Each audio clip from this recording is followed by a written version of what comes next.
I'm here with actress Valerie Harper, who is playing Tallulah Bankhead in Arena Stage's production of Looped. Thanks for being here. It's nice to see you. It's my pleasure, Joel, to be with you, my dear. Well, I imagine you are tired of talking about your famous television role as Rhoda on the Mary Tyler Moore Show. We've never talked about it. Really? Which, got spun off into its own show. Yes. So we'll skip those questions, except to be grateful that you're here. You're playing another funny, outrageous woman, Tallulah Bankhead. So welcome to DC Theater Scene, Valerie Harper. I'm thrilled to be here, Joel. So we know you as a television and film star, but I see you started out on Broadway in the chorus. Tell us about that. Absolutely. My first show was way back in, 58. It was L'il Abner. And I was in the last few months on Broadway, and then we were the first show to actually play Las Vegas as a show. And the awful thing, you will understand this, Joel, as a theater maven, an expert, what they did with the show, with those incredibly physical numbers, Dog Patch and all these, it was a cartoon. It was off of Al Cap's L'il Abner. Instead of a 2-hour show, it was an hour. Which meant they keep doing that. The dialogue was taken out, and here we were doing these gut-busting numbers. Thank God I was 18 at the time, and I could do it. But then I did several other shows, wonderful shows.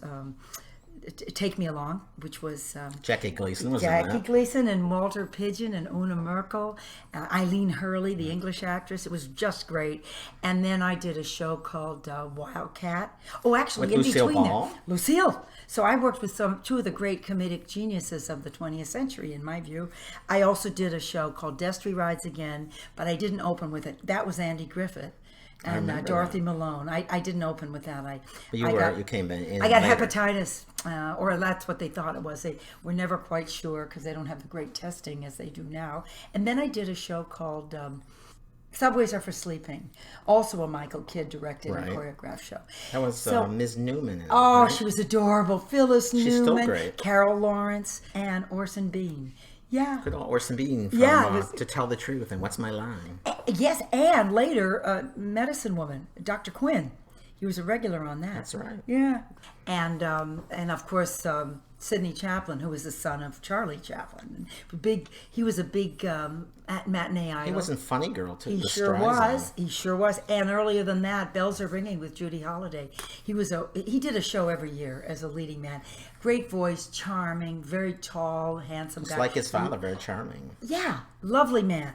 Anyway, so that was but what I was doing by then, Joel, was and Take Me Along, I met a lovely actor named Jim Cresson who said, Valerie, you should study acting. You want to dance all your life? So I was doing shows to pay for acting lessons because I really did change my major. I had intended to be a ballet dancer, and then I got shifted over to theater at that time. You regret that now? Not a bit. But as I always say to people, before you is a failed ballerina. But I did okay in the acting area. You did pretty well, if you ask me. And then Second City was great. I kind of married an actor named Dick Shaw, who was one of the great Second City people, improvisation, and that helped me hone my comedy skills. So you stepped into Linda Lavin's role of Marjorie in The Tale of the Allergist's Wife in 2001. So what was it like to be back on Broadway? Oh, it was wonderful. Absolutely lovely. And Charles Busch is one of the funniest writers, and that script was terrific. Of course, I was playing opposite the fabulous Michelle Lee and the wonderful Tony Roberts. And Cheryl Bernheim played my mother. We just lost her a few months ago. She was deep into her 80s. And at that time, she was 80 when she was playing Tale. And we took it on tour. And since then... And you took the tour everywhere. Yes, and I took a national tour and won the award for Golda's Balcony, Best Touring That's what we're going to talk about next, because I saw you do it. Oh, you did? Yeah, you looked really Jewish. No. Yes, well, I have a great wig and makeup person, Aaron Roth, who's now working on Broadway. I'll mention that name one time here. Rhoda, Tallulah, all strong, assertive, unconventional women. Golda. And Golda, right. So what draws you to these characters? People offer them to me. I read the script and I go, whoa, this is great. I want to do this. When Lynn Meadow asked me to please come in and see the show and meet with her about... that's, of course, the wonderful artistic director and creator of Manhattan Theater Club. Lynn, I just loved it. I thought it was wonderful. I read it and I thought it was a fabulous comedy. Same thing with Golda. It was sent to me, asked if I'd like to do it. And the other, of course, Matthew Lombardo sent me Looped, which is a great name because she is looped much of the time with her use of alcohol and codeine and cocaine and anything else she could get her hands on. She had a real substance abuse problem, dear Tallulah did, and made her funny, but it was also a tragic part of her life.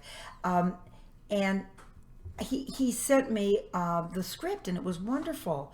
And I thought, well, this is something really worthwhile, something I'd love to do, because I liked her. I remember her very clearly. In fact, in acting class, we used to approximate her voice as best we could. And we actually called each other, "Hey, sweetie." Now, I don't think Tallulah ever said sweetie. She probably said sweetie. Sounds more like Carol Channing. Exactly, but we did that. My friend Nick Malekis, who just died recently, Nick and I in acting class got to a point where we called each other. We'd leave messages on. In that time, it was just an answering machine. The good old days. Pre all the technology, yeah. So how would you describe this evening with Tallulah Bankhead? Hilarious. It's absolutely side-splitting laughs. But it is also a lovely play. It's not a one-woman show. I'm one of three characters. The young man, Danny Miller, who's very uptight and conservative, and he's got to get Tallulah Bankhead to loop. I mentioned that before. She's looped, but it's also a looping session. And for those that don't know, when the movie's made, and maybe there's an exterior shot, and you're in, you're in the 17th century, a 747 goes over, and they don't want that on the soundtrack. So after the filming, the actor's asked to come in, and then you actually dub yourself, saying the same line, acting it as best you can to match the lips, the photograph that they have. They want to insert it into the scene, so they try to make it and that's called looping. I think in the old days, Joel, there was a loop that went around. Now I'm sure it's done digitally, but we still call it looping. So that's what it is. The show is about this Tallulah getting a line looped, and she is in fact looped, and that's what it is. But it gets very dark and sort of deep at times, emotional, but it stays a comedy throughout, and the audience are on their feet at the end just because it's a real feel-good ending. Boy, can we use one of those now. I think so, and there's only 3 characters, so we're on our way to Broadway. If every indication is that we'll be there in the fall. They could use this show there now. I think so, yeah. God of Carnage is doing wonderfully. It's great. Yeah, and it's a great, I saw that in previews. Yeah. So I would say that people that don't know Tallulah Bankhead will just get a kick out of this old broad saying terrible things. By the way, I do want to tell the audience, if obscene or raw language offends you, stay home. Because that's how she talked. You dropped the F-bomb quite a bit. And she was witty and hilarious and funny. I guess MTV... today is not any worse than Tallulah Bankhead, no. But it's a funny show, and the older people that knew her really get it and they remember her. But if you didn't know who she was, 20-somethings come in and they love the show. They just split their sides and they laugh because it's an older actress, that's all. They don't have to have known her. Also, that she was not a movie star, that there's not a record beyond Lifeboat, the right. Hitchcock movie. She isn't remembered in the same way. Although across the country, she toured so much. She took Private Lives by Noel Coward out for only imagine what she did with 4 years. Yeah. And when Noel would come in, they'd go back to the regular thing. Oh, yeah. She was kind of notorious. But she really didn't drink that much on stage. She really, not truly. Before she went on stage? No, after.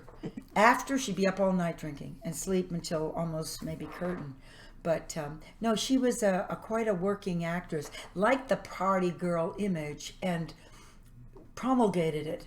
But in fact, she was one of the workingest actresses of her time. She created Little Foxes, Regina. beautifully. I mean, she and Lillian Hellman had some falling out on political matters, but she was great. She created the role of Sabina in the Skin of Our Teeth by Thornton Wilder. Just an incredible landmark piece in American theater, and just tons of other. And every movie in Jezebel, Dark Victory, Little Foxes, Betty Davis played them all on the screen. And she tried out. Well, she was not a lover of Hollywood. She might have on some of them. She very much wanted Scarlett O'Hara. Well, who didn't, right? Who didn't? They all tried They all out for wanted that that one. one. But the truth is, she was really wonderful for the role. But I think she was 36 at the time. And Vivian Leigh was the right age and could play 18-year-old Scarlett. Did you ever actually see her perform? No, not beyond Lucy. Lucy and Desi Hour is fantastic. The Batman piece. And of course I have Die, Die, My Darling is the camp kind of send-up horror movie with Stephanie Powers that she did. This looping session is for that movie. So I have an actual record of what she looked like, how she sounded. But the real key, Joel, was that this tape that fell into the lap of our playwright, Matthew Lombardo, is a 45-minute looping session. So you can hear her talking to the director, yelling at him, cursing, spilling her drink, asking for cigarettes, talking to the the sound engineer, and all the crew that are in this studio. So I can hear her speaking in life, and that is an absolute gift to an actor, that I didn't have to just look at her performances. I have all the Big Show, which was a fabulous radio show in the 50s. I've listened to all of that, but she's performing, and in this, she's living. So I listen to that before I go on stage almost every performance. So that gets you in the ambiance. It gets me in where the voice should be. And it's not easy because I have this high little voice. It's got to hurt sometimes, huh? No, I kind of have learned how to place it and knock wood. I'm knocking my head. She's knocking her head. Oh my God. Well, I don't want to get laryngitis, and I haven't. So may it continue that way. So how did you prepare for the role besides looking at the movies and listening to her Big Show? First off, I went to the library. You know, I'm still an old-fashioned girl. I should be researching. You didn't Google it, huh? No Googling. I mean, I've gotten Googled pictures, but to read her biographies are very good. I read her autobiography, which a darling actor friend of mine gave me. And then there's a great one by Brendan Gill called Tallulah. It's a pictorial. But the first part, he's such a lovely writer that he really gets her essence, and he does it in a funny way. And then there's all these photographs, and then there's a Lee Israel, Miss Tallulah Bankhead, and then there's a recent one called the biography of a leading lady, Tallulah, by a lovely man whose name escapes me. There's another one, Tallulah, Darling of the Gods. The gods in England are the seats. They say they're so high they're close to God. They're the cheap tickets. And that was very helpful to me because it was one man's impression of her rather than so I've read everything I could get my hand. Oh, and there's a great one by with the lesbian connection. That is Briony Lavery. She's English, and it's called Tallulah. I think it's just called Tallulah or Miss Tallulah Bank. No, this one's called Tallulah, and it's all about her affairs with women that were interspersed with many affairs with men. I think she thought of herself as heterosexual, but then, you know, a warm, loving body. That's okay if it comes in a different gender. That was Tallulah. Let's talk about Jay Getty, who is one of your co-stars. Yes, Jay plays Danny Miller, and he does it brilliantly. He's very, very intense, interesting, brilliant actor. He's got great comedy chops, but he was on Broadway with Angels in America. He did, Frog and Toad. Oh, such a cute show. Yes, adorable. And Jay is, and many, many shows that he appeared in at the Public Theater. He's a real, just a real accomplished theater actor, and very handsome, and got a great sense of this, of Danny, who he is. He's quite withheld, and you can't figure him out. And in the second act, there's a kind of a reveal, and it's a very challenging role, and he plays off. I mean, we just have come together in the last. He's only been rehearsing it for the last month, and he learned just a wagon load of dialogue. Then we have Michael Orenstein, who is Steve, the techie, the guy in the booth who you never see, and he's very funny, very taciturn, dry. I don't care, I'm on golden time. I don't care how long this takes. We didn't get it. No, that, he's just one of those wonderful guys, and he's very funny. And that's the threesome, the three of us. Danny Miller, of course, is in the studio, and Jay has the lion's share in terms of dialogue, but I love him. I think he's a beautiful actor and such a lovely person. It's great to have such a happy company. Rob Ruggiero worked with Jay at the Paper Mill Playhouse. He played Dickinson, which is kind of a tough guy, not tough, 1776. He's kind of a villain, the one holding out to keep slavery, and he's got a great singing voice. Have you heard him sing? Yeah, I saw it. Oh, He's you great. saw that? You saw that production? Yeah, he's an amazing guy. Isn't He's he got that great talent and that great stage presence. Great face. He's just real sexy. He got a lot going, and I love him. Well, let's talk about how the show has changed as you made your way here to DC. The writing has changed quite a bit, and in so doing, the part of Danny changed. And we started out in a Pasadena Playhouse with the fabulous Chad Allen, who was a little boy on Dr. Quinn Medicine Woman. And Chad and I originated the roles there, and he was just super. But the play was a laugh riot in the first act, and then it got real dark in the second.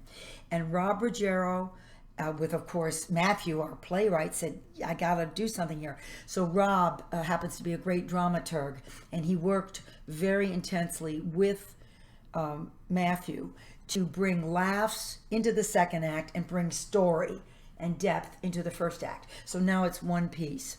And as we moved along, we realized that Danny had to be older, and Chad is in his early 30s, but he looks 24, 25 on stage. So he would walk out, and Tallulah would almost, he's a dynamic stage presence, but she would roll over him. It was like mother-son or grandmother-son.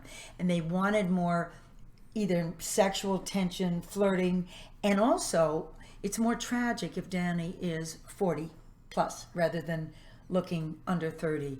And Chad did a great job. We played it again in Florida, and Matthew continued writing. They continued making changes, and we made changes. We're making changes now, even during this preview week. You know how it goes. Yep. And we'll probably make more before Broadway. You just don't know. It's a living thing, a play. But there was a real need for this 15 years and to see it on stage. And Jay has that. He's not old by any means. I'm the oldest person on stage, and so I should be, because Tallulah's in her 60s. But that has been the journey, and it was very wrenching for me because I love Chad Allen and I loved acting with him. But the demands of the play, he has to have an 18, 20-year-old daughter, and to make that more believable, I think that was part of the change that Matthew Lombardo. And when the playwright says he wants to do that, you listen. Absolutely. So, do you know when it will open on Broadway? Is it going to be on Broadway or off Broadway? What are they looking at? On. It's what all indications. And what's great about this arena stage, I've seen so many things at arena stage, and I've never played, and I'm not actually on their stage. They're building it, but this is under their auspices, and I'm very proud to be at the Lincoln. It's a beautiful theater, and Molly Smith is just a great. I don't know if Washington D.C. people understand that this is the most, it's the oldest consecutively running regional theater in the country. 60-year anniversary, I think, this year. And actors love it. Everyone, arena stage. When I told them I was coming here, it was like it's like a zenith a lot of actors want, like Long Wharf. There are certain theaters that you just want to have played if you're a serious Broadway actor, and this place is certainly that. So where's it going next? Well, that's what I was going to say. Because this theater is 1,200 seats, it's a Broadway size. It's bigger than some of the smaller Broadway houses. So it's a good preparation, and we have many, many people coming with great interest about making it happen sooner than later. So I don't know any of the business, Joel. My husband, Tony Cacciati, is the producer. He doesn't tell me much. I just learn my lines and try to stay in the blue dress by William Ivy Long without too many lumps. So that's my quest. It's nice to have your husband watching your interest. Oh yeah. Yeah, he has all our life. The other thing is Arena's had such good success this year getting shows to New York, so this is a good place to be. Next to Normal and 33 Variations. 33 Variations and something else.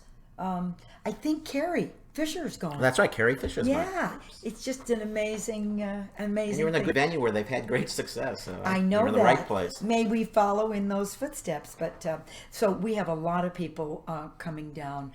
They're all set to come, regardless of reviews or anything. People are very interested because we've been in 2 other places and got great reviews, and people have seen it or heard about it. That doesn't hurt, I'll tell you. No, it doesn't. And we played West Palm Beach, and that was very interesting. A small theater, but really helpful. Well, we've talked about the roles you've been playing, but we really haven't talked about you. So tell us about your life today. Oh, that's a big order. I'm very happy. I have a beautiful daughter who's at Emerson College, finishing up.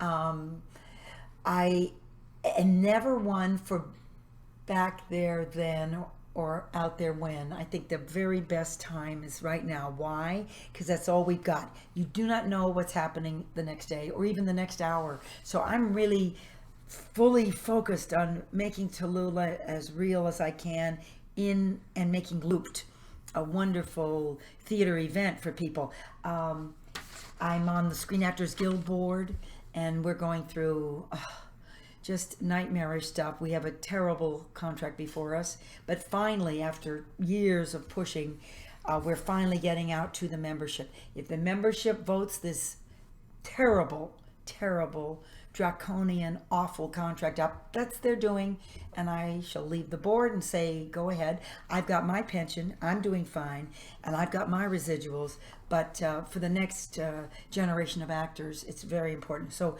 I do that. I'm also a member of the Hunger Project. I work on that, ending world hunger.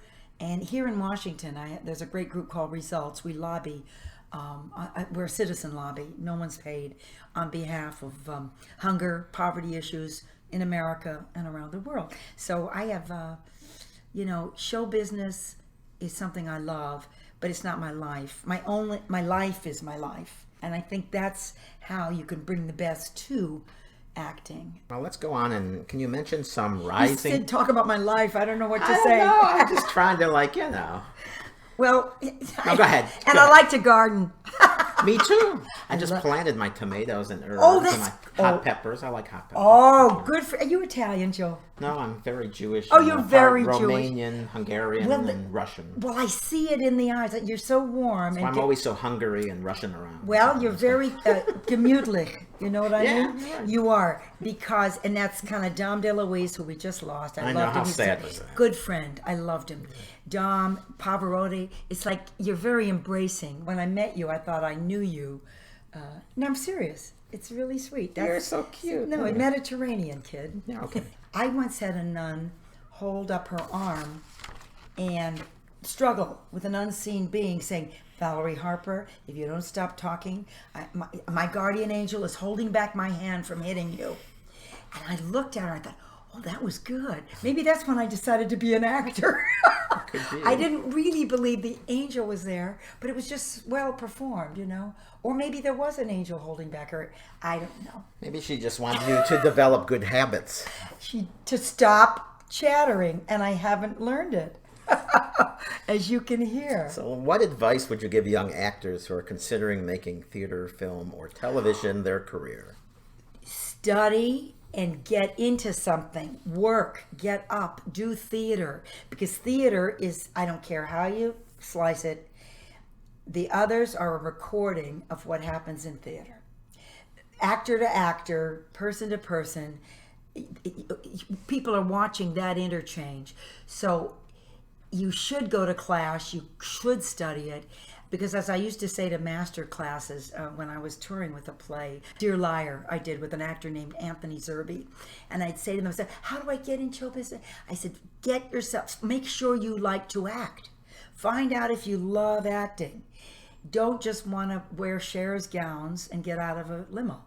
Because that is the trappings, but that's not the heart satisfying, the soul nurturing work of theater or movies. I'm not saying theater's the be all end all. There are wonderful actors who never worked in theater, but I think it's a great training ground. And of course, Robert Redford was on Broadway as a young guy. He was a juvenile with Jane Fonda and those early Neil Simon plays. Barefoot in the Park. Yeah, Barefoot, exactly.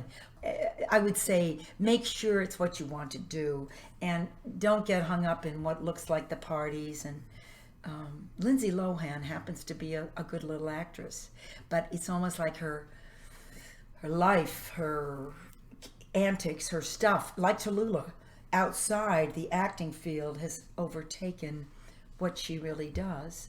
And I hope she has time to come back to the craft and the art and not be stuck in having to be shocking or drunk or arrested. I mean, Well, thanks so much for being here. That was such a great podcast, I must say. Really? Yeah. Oh, I hope I've so. enjoyed myself. Well, I hope you have enjoyed- too. So please invite DC theater goers to come and see Looped. Thank you so much, everybody. Yeah, you'll come, you'll laugh, you might cry a little, but you will have a good time. Loop plays from May 29th through June 28th at the Lincoln Theater, 1215 U Street, across the street from the U Street Cordoza Metro stop on the Green Line. For tickets, go to their website, www.arenastage.org, or call their box office,